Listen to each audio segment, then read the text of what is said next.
Assalamualaikum warahmatullahi wabarakatuh. Welcome back to my channel. Kali ini kita akan membahas tentang passive voice. Apa yang dimaksud dengan passive voice? Kita lihat dulu ya. Passive voice adalah bentuk kalimat di mana subjek tidak melakukan aksi, melainkan mendapatkan aksi. Ini adalah kebalikan dari active voice atau kalimat aktif.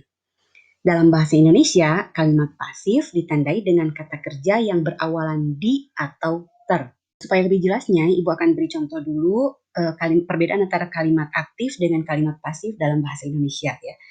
Contoh kalimat aktif adalah misalnya, saya membaca buku. Dalam kalimat tersebut, kata kerjanya adalah baca dan kata kerjanya berawalan me. Jadi, kalimat tersebut merupakan kalimat aktif. Sementara kalau kalimat tersebut dirubah ke dalam kalimat pasif, maka objek dalam kalimat tersebut dipindahkan menjadi subjek atau berubah menjadi subjek. Jadi objek dalam kalimat tersebut adalah buku. Maka kalimatnya menjadi buku dibaca oleh saya. Jadi kata kerjanya berubah menjadi berawalan di. Selanjutnya kita akan lihat ciri-ciri passive voice. Yang pertama, objek dalam kalimat aktif menjadi subjek dalam kalimat pasif. Seperti yang sudah dicontohkan sebelumnya ya. Saya membaca buku, kalau dirubah ke dalam kalimat pasif menjadi buku dibaca oleh saya. Yang kedua, passive voice selalu mengandung be ditambah verb 3. Yang ketiga, dalam passive voice biasa ditemukan kata by atau oleh yang berfungsi menjelaskan pelaku atau subjek. Berikutnya, ciri passive voice yang keempat adalah kata kerja atau verb pada passive voice adalah transitive verb, yaitu kata kerja yang membutuhkan direct object atau objek langsung. Misalnya kata love, bring, make, atau buy. Contohnya, I buy a book. Jadi kata buy di sana selalu membutuhkan objek. Jadi tidak bisa hanya I buy saja. Jadi kalimatnya belum lengkap. Nah, sementara kebalikan dari transitive verb adalah intransitive verb, yaitu kata kerja yang tidak membutuhkan objek. Misalnya kata come. Nah, contohnya I came early this morning. Nah, kata come atau came di sana itu tidak membutuhkan objek, maka kalimat seperti itu tidak bisa dirubah ke dalam bentuk kalimat pasif. Berikutnya adalah penggunaan passive voice. Passive voice dapat digunakan pada situasi berikut ini. Yang pertama, ketika pelaku atau subjek tidak diketahui. Contohnya, the flowers are watered every day. Dalam kalimat ini, tidak diketahui siapa yang melakukannya. Jadi, hanya menjelaskan bahwa bunga tersebut disiram setiap hari. Yang kedua, ketika fokus utama kalimat adalah aksi, bukan pelaku. Contohnya, their wedding ceremony was held at 7 a.m. this morning. Dalam kalimat ini, fokus utama kalimat adalah wedding ceremony was held at 7. Jadi, upacara pernikahannya diadakan pada jam 7. Jadi, bukan siapa yang melakukannya. Nah, berikutnya kita masuk ke rumus passive voice. Supaya kalian lebih mudah mempelajari rumus passive voice ini, tentunya kalian harus menguasai dulu rumus dalam kalimat aktifnya ya. Baik, yang pertama kita lihat di simple present tense. Untuk rumus yang kalimat aktifnya, subjek ditambah verb 1 ditambah objek. Contoh, I write a letter every day. She writes a letter every day. He waters the plants twice a day.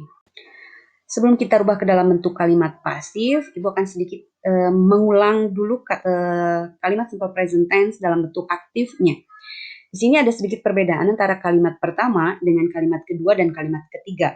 Di mana dalam kalimat pertama, kata kerjanya itu tidak ditambahkan s, sementara untuk kalimat kedua dan kalimat ketiga, kata kerjanya ditambahkan s. Nah, ini terjadi karena pada kalimat kedua dan kalimat ketiga, subjeknya adalah she dan he. Jadi, jika subjeknya she dan he, maka kata kerjanya harus ditambahkan s atau is untuk kalimat simple present tense. Nah, selanjutnya kita akan lihat rumus dalam bentuk pasif. Dalam bentuk pasif, kita rumusnya adalah subjek ditambah be, be-nya dalam bentuk present, yaitu is, am, atau are, kemudian ditambahkan kata kerja ketiga. Nah, contoh yang pertama, a letter is written by me every day. Surat ditulis oleh saya setiap hari. Surat, karena suratnya satu, maka to be yang digunakan adalah is. Kemudian kata kerjanya, asalnya write, untuk kalimat pasif dirubah menjadi written, yaitu kata kerja ketiga.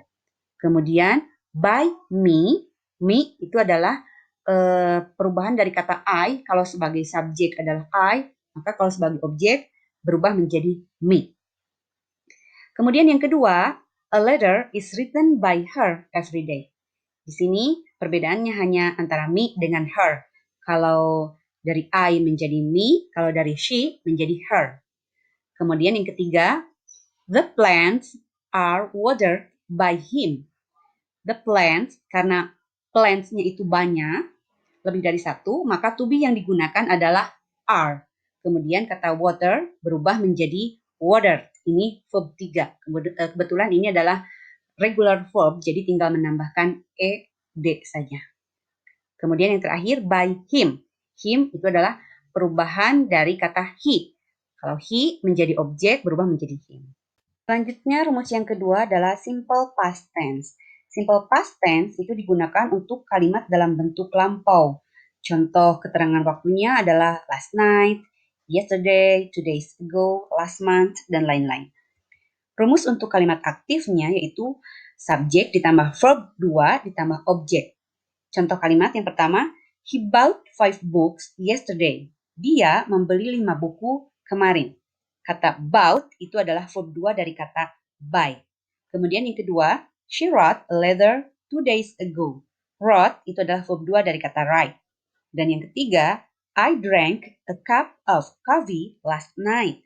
Kata drank, verb 2 dari kata drink. Selanjutnya kita lihat rumus dalam bentuk pasif. Dalam bentuk pasif, rumusnya adalah subjek ditambah be ditambah verb 3. Be yang digunakan dalam simple past ini adalah was atau were. Was itu untuk yang tunggal, sedangkan were untuk yang jamak. Contoh kalimatnya, 5 books were bought by him yesterday. 5 books were. To be yang digunakan adalah were karena bukunya lebih dari satu. Kemudian bought di sini adalah verb 3. Cuma kebetulan kata buy itu kata kerja kedua dan ketiganya sama, yaitu bought. Kemudian yang kedua, a letter was written by her 2 days ago. A letter karena satu, maka to be yang digunakan adalah was. Kemudian kata wrote-nya berubah menjadi written. Dan yang ketiga, a cup of coffee was drunk by me last night. Jadi, a cup of coffee was, itu to be-nya menggunakan was karena hanya satu ya, a cup. Kemudian drink atau kata kerja kesatunya drink, kata kerja keduanya drank, berubah menjadi drunk untuk kata kerja ketiganya. Selanjutnya yang akan kita bahas kali ini adalah present continuous tense. Present continuous tense itu digunakan untuk kegiatan yang sedang dilakukan saat ini atau sekarang. Rumus yang digunakan dalam kalimat aktif adalah subjek ditambah to be-nya dalam bentuk is, am, atau are, ditambah verb in. Is itu digunakan untuk yang subjeknya she, he, it, atau orang ketiga tunggal. Kemudian am digunakan untuk I, dan are itu digunakan untuk you, we, they, dan atau subjeknya yang jamak, lebih dari satu. Contoh kalimatnya, my sister is eating a bowl of meatball. Saudara saya sedang makan semangkuk bakso. Kemudian yang kedua, the students are visiting geology museum. Siswa-siswa sedang mengunjungi museum geologi. Kemudian jika dirubah ke dalam bentuk pasif, maka rumusnya menjadi subjek ditambah is, am, atau are, ditambah being, dan kemudian kata kerjanya berubah menjadi kata kerja ketiga. Contohnya, a bowl of meatball is being eaten by her.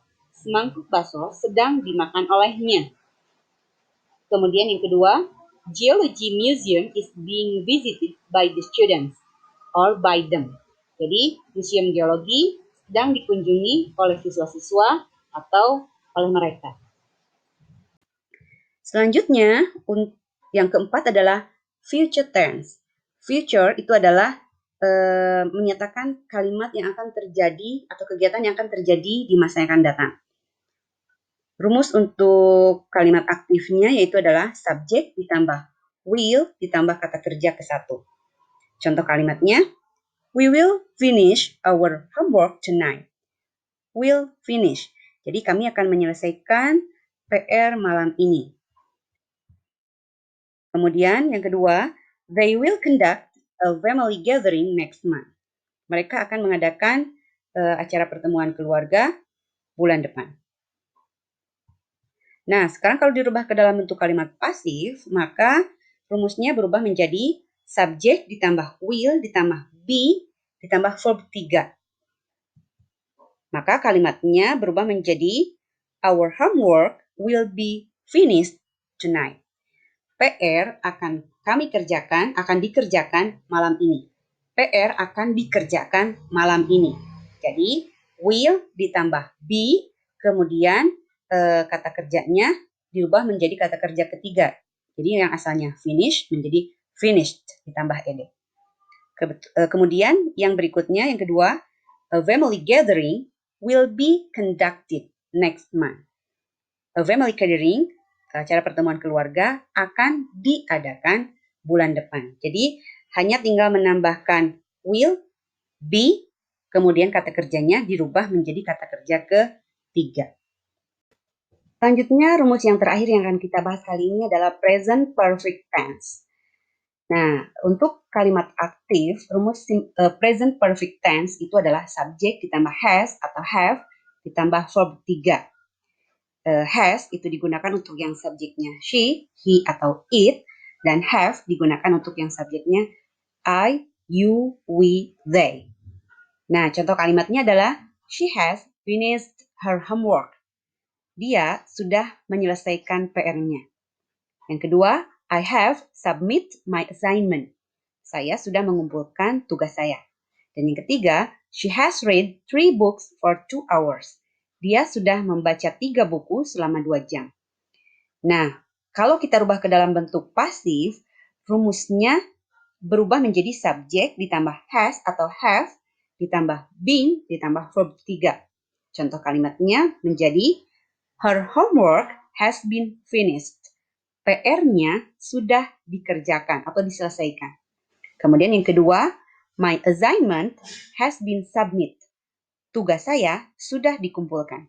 Dan yang terakhir, 3 books have been read by her for 2 hours. 3 buku sudah dibaca olehnya selama 2 jam. Di sini kalimat ketiga menggunakan have, sementara kalimat pertama dan kalimat kedua menggunakan has, karena di kalimat pertama dan kedua subjeknya adalah 1, kemudian atau uncountable ya. Kemudian yang kalimat ketiga subjeknya lebih dari 1, yaitu 3 books, maka menggunakan have. Itu saja pembahasan kita kali ini, semoga bermanfaat. Terima kasih. Wassalamualaikum warahmatullahi wabarakatuh.